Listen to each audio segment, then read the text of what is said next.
what we're finding in the work that we're doing is that each story of forgiveness has its own little core of this, like this precious pearl of wisdom.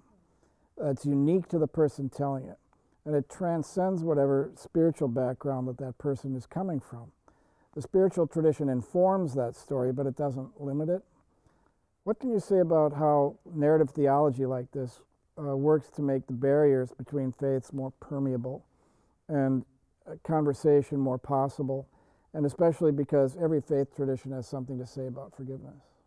As you say, the different pieces of wisdom that the traditions bring, I think we need all of those to form a complete picture. You know, I suppose it's Christianity that maybe has the most overt vocabulary of forgiveness. It's part of the mission statement. Part of the mission statement, right. I did an interview recently with two Buddhists, Robert Thurman and Sharon Salzberg, Buddhist teachers from different traditions of Buddhism. And they've actually taken on this notion of love of enemies. I mean, that's a really audacious Christian principle that I long for Christianity to actually get into.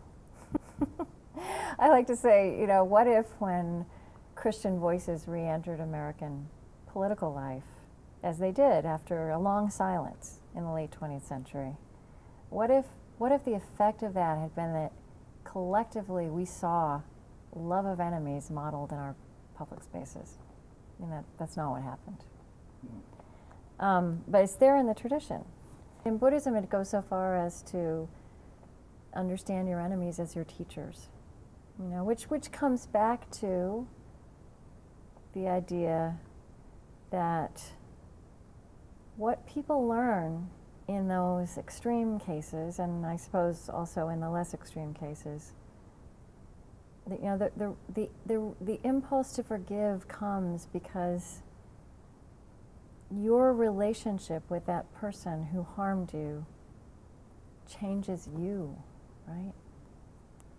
I mean, and we are defined as much in how we choose to relate with our enemies and with the things that have gone wrong for us.